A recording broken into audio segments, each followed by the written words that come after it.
ओम दोस्तों, मैं योगाचार्य मनोज श्रीमती गोमती देवी योग एवं प्राकृतिक चिकित्सा महाविद्यालय बड़ा गांव योग चिकित्सा में स्नातकोत्तर डिप्लोमा में हम पढ़ रहे थे मानव शरीर एवं क्रिया विज्ञान इकाई प्रथम चैप्टर नंबर 2 पाचन तंत्र। तो पाचन तंत्र में हमने पढ़ा पाचन तंत्र के विभिन्न अंग, फिर हमने पढ़ा मुख, फिर हमने आमाशय के बारे में पढ़ा, फिर हमने छोटी आंत के बारे में पढ़ा। आइए अब हम पढ़ते हैं वृहदांत्र या पक्वास्य या लार्ज इंटेस्टाइन या बड़ी आंत्र के बारे में। तो आइए पढ़ते हैं। डाइजेस्टिव ट्रैक्ट का ये भाग जो इलियम के अंतिम भाग से लेकर गुदा एनस तक प्रसार करता है, वृहदांत्र या लार्ज इंटेस्टाइन कहलाती है। यह लगभग 1.5 मीटर या 5 फुट लंबी होती है।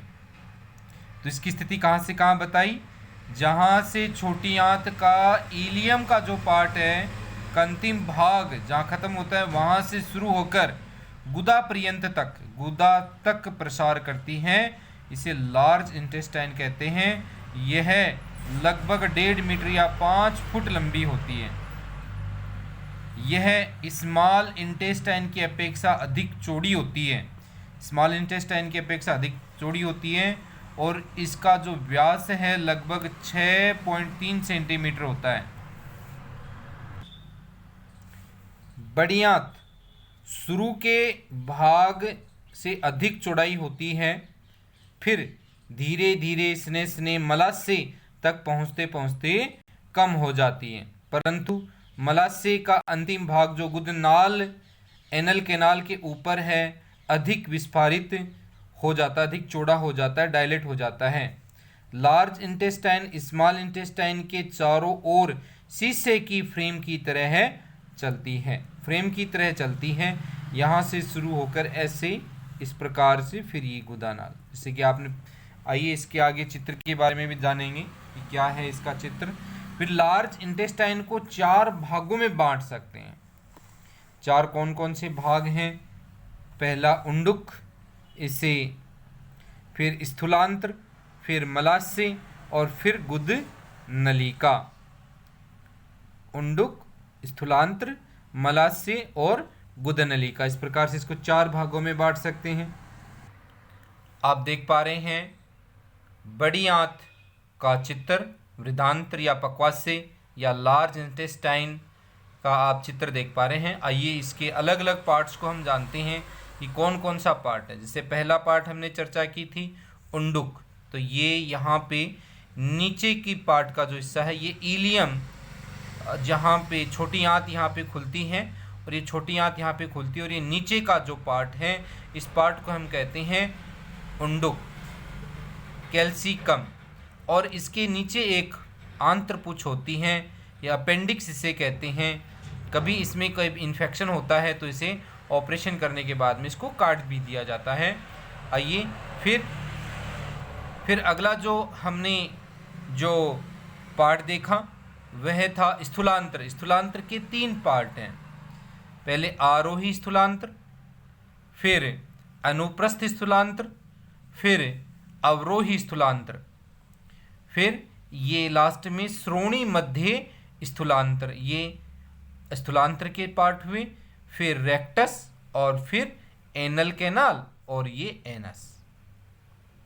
आइए इसे दोबारा समझते हैं। ये यहाँ पे छोटी आंत आके खुलती है बड़ी आंत के अंदर और यहाँ पे एक द्वार होता है, एक वाल्व होता है। इस वाल्व को बोलते हैं इलियो कैल्सिकल वाल्व। और यहाँ पे ये जो नीचे वाला जो हिस्सा है इस हिस्से को कहते हैं उंडुक। और यहाँ से जो ऊपर की ओर जा रहा है ये वाला हिस्सा, ये यहाँ तक ये स्थूलांत्र है। और फिर ये आपका मलाशय हुआ और ये आपका एनस हुआ और ये छोटी सी जो नली आपको नज़र आ रही है ये एनल कैनाल हुई। तो इसमें कौन कौन से स्थिर स्थान हैं? आरोही स्थूलांतर यानी ऊपर की ओर जाने वाला। फिर अनुप्रस्थ स्थूलांतर, बिल्कुल सीधा है ये। फिर अवरोही स्थूलांतर, ये नीचे की ओर आ गया। और फिर ये श्रोणी मध्य स्थूलांतर। श्रोणी मध्य स्थूलांतर अर्थात जो श्रोणी मेखलाएं हैं हमारी नीचे की ओर, उन श्रोणी मेखला श्रोणी गुहा के अंदर जो उपस्थित जो हमारी स्थूलांतर है, इसका नाम दे दिया श्रोणिस्थ स्थूलांतर, जो कि रेक्टम में खुलती हैं और रेक्टम से एनस के माध्यम से हम मल को त्याग देते हैं। और ये जो दो आपको फोल्ड नजर आ रहे हैं यहाँ से यहाँ, इन फोल्ड का भी नाम दिया गया है। एक तो राइट कोलिक फ्लेक्सर्स, एक लेफ्ट कोलिक फ्लेक्सर्स, या ये वाला हेपाटिक फ्लेक्सर्स। इसको हेपाटिक इसलिए कहा गया है क्योंकि लीवर के नीचे है, और ये स्प्लीनिक फ्लेक्सर्स क्योंकि ये स्प्लीन के नीचे हैं। तो हमने अच्छी तरीके से जाना कि बड़ी आंत का जो संरचना है इसके विषय में। आइए आगे इन आंतों की जो संरचनाएं हैं इनके विषय में और आगे जानते हैं। दोस्तों, जैसा कि आपने चर्चा की थी कि लार्ज इंटेस्टाइन के 4 भाग होते हैं, उसमें पहला जो भाग की चर्चा कर रहे हैं उंडुक, सीकम। लार्ज इंटेस्टाइन का आरंभिक भाग एक थैलीनुमा आकार का होता है, थैलीनुमा जैसा होता है, जिसे उंडुक कहा जाता है। ये लगभग 6 सेंटीमीटर लंबी होती है। स्मॉल इंटेस्टाइन व लार्ज इंटेस्टाइन के मिलन स्थान पर इलियम, सीकम, शेषांत्र उंडुक कपाट, इलियो सीलियम वाल्व रहता है। यह भोजन के परिसंस्कृत भाग को वापिस वृद्धांतर लार्ज इंटेस्टाइन से स्मॉल इंटेस्टाइन में जाने से रोकता है। तो इसमें एक जो वाल्व है, उस वाल्व का कार्य ये है कि यह जो खाना जो पच चुका है वह बड़ी आंत में आ गया है, अब बड़ी आंत से छोटी आंत में जाने से रोकने का कार्य करता है। उंडुक सीकम में आने वाला आहार का पचित भाग मल रूपी होता है, यानी छोटी आंत के अंदर जो भी भोजन हमने किया है वह छोटी आंत के अंदर अच्छे से पक चुका होता है, पच चुका होता है, और छोटी आंत के अंदर से जो निकला हुआ जो भोजन है वह मल भाग यानी पचित भाग है, उसका संपूर्ण पाचन हो चुका है। सीकम एवं उसके बाद लार्ज इंटेस्टाइन में से मात्र जलीयांश का ही पाचन होता है, अर्थात उसमें कोई जल का कोई हिस्सा हो तो जल को ही अवशोषित बड़ी आंत कर पाती है। अतः उंडुक को मलधारा कला के नाम से भी जानते हैं। मलधारा कला अर्थात जिसके अंदर मल रहता है, जो भोजन पच चुका होता है, पचा हुआ भोजन इसके अंदर इकट्ठा होता है, और ये एक प्रकार से मल ही होता है, और इसमें सिर्फ और सिर्फ जल का हिस्सा है वही पाचन हो पाता है, उसी का अवशोषण हो पाता है। उंडुक के नीचे से एक प्रधानवत छोटी सी नलिका रहती है जिसे आंत्रपुच्छ या वर्मीफोर्म अपेंडिक्स कहते हैं। ये एक संकीर्ण नलिका जैसी प्रवर्धन है जो इलियोसीकम वाल्व से 2 सेंटीमीटर नीचे पाई जाती है।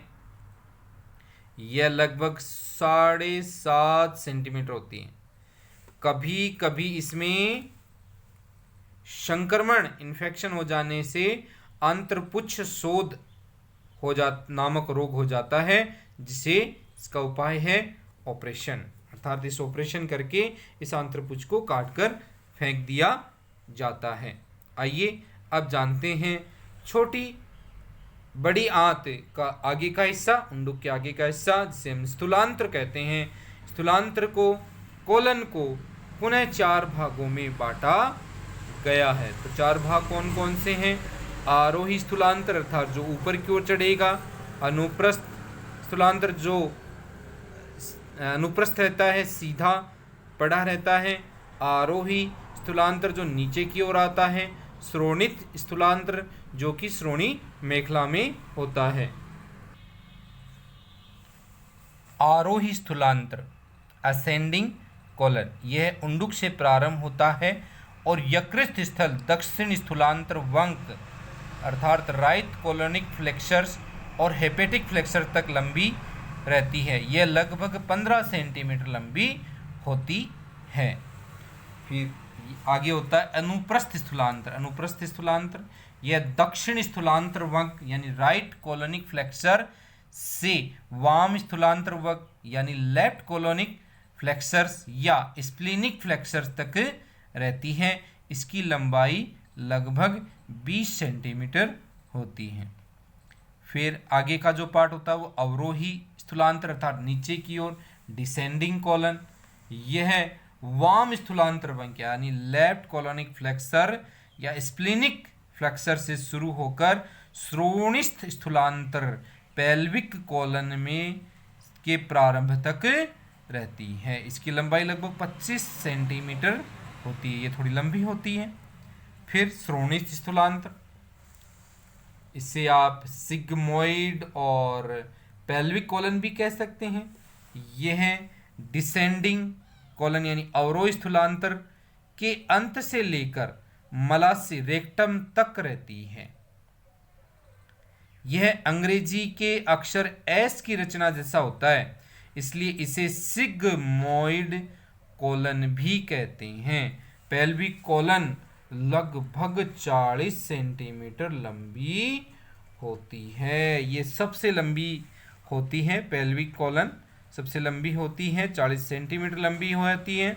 स्थूलांत्र कॉलन की भित्ति में भी क्षुद्रांत्र की भांति 4 स्तर पाए जाते हैं। छोटी हाथ की तरह ही 4 प्रकार के स्तर इसमें भी पाए जाते हैं। पहला स्तर कौन सा है? सीरस स्तर। दूसरा पेशी स्तर। तीसरा अधिश्लेष्मिक स्तर और चौथा श्लेष्मिक स्तर। उदरगुद अथवा मलास्य रेक्टम यह श्रोणिस्थ सिग्मोइड कोलन व गुद नलिका एलन केलान के बीच का एक चौड़ा थैलानुमा भाग होता है। इसकी लंबाई लगभग 12 सेंटीमीटर होती है। यह मल के संग्रहण का कार्य करता है। बड़ी आंत के बाद में खिसकता खिसकता जो मल है लास्ट के अंदर गुद उत्तर गुद अथवा मलाशय के अंदर पहुंच जाता है और यहीं पर मल का संग्रहण होता है और धीरे धीरे संग्रहित होने के बाद में इस मल को गुद नलिका के माध्यम से और एनस के माध्यम से इसको बाहर निकाल दिया जाता है। आइए गुद नलिका एनल कैनाल यह लार्ज इंटेस्टाइन का अंतिम भाग है जो कि 2.5 सेंटीमीटर से 3.8 सेंटीमीटर लंबा हो सकता है।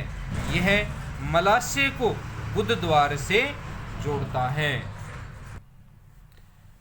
पाचन तंत्र का अंतिम पार्ट, आहार नाल का अंतिम पार्ट इसे कहूँगा गुद द्वार या एनस।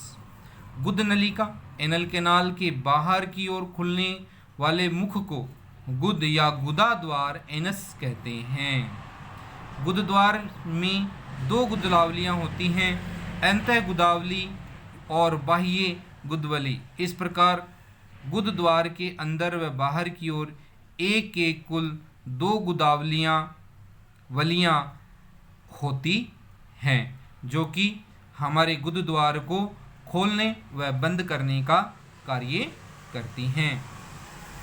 तो इस प्रकार से हमने गुदा द्वार तक हम पहुँचे। मुख से लेकर गुदा द्वार तक के जो विभिन्न अंग हैं उनकी हमने संरचनाएं जानी कि कैसे क्या है। तो पाचन तंत्र के विषय में आगे और पढ़ेंगे। इसके जो सहायक अंग हैं उनके बारे में अगली क्लास के अंदर चर्चा करेंगे। आपको यह है मेरा पढ़ाया हुआ कैसा लगा, आप कृपया कमेंट जरूर करें और यदि आप कुछ पूछना चाहते हैं तो कमेंट्स के माध्यम से आप मुझसे पूछ भी सकते हैं। और सभी का बहुत बहुत अभिनंदन। ओम।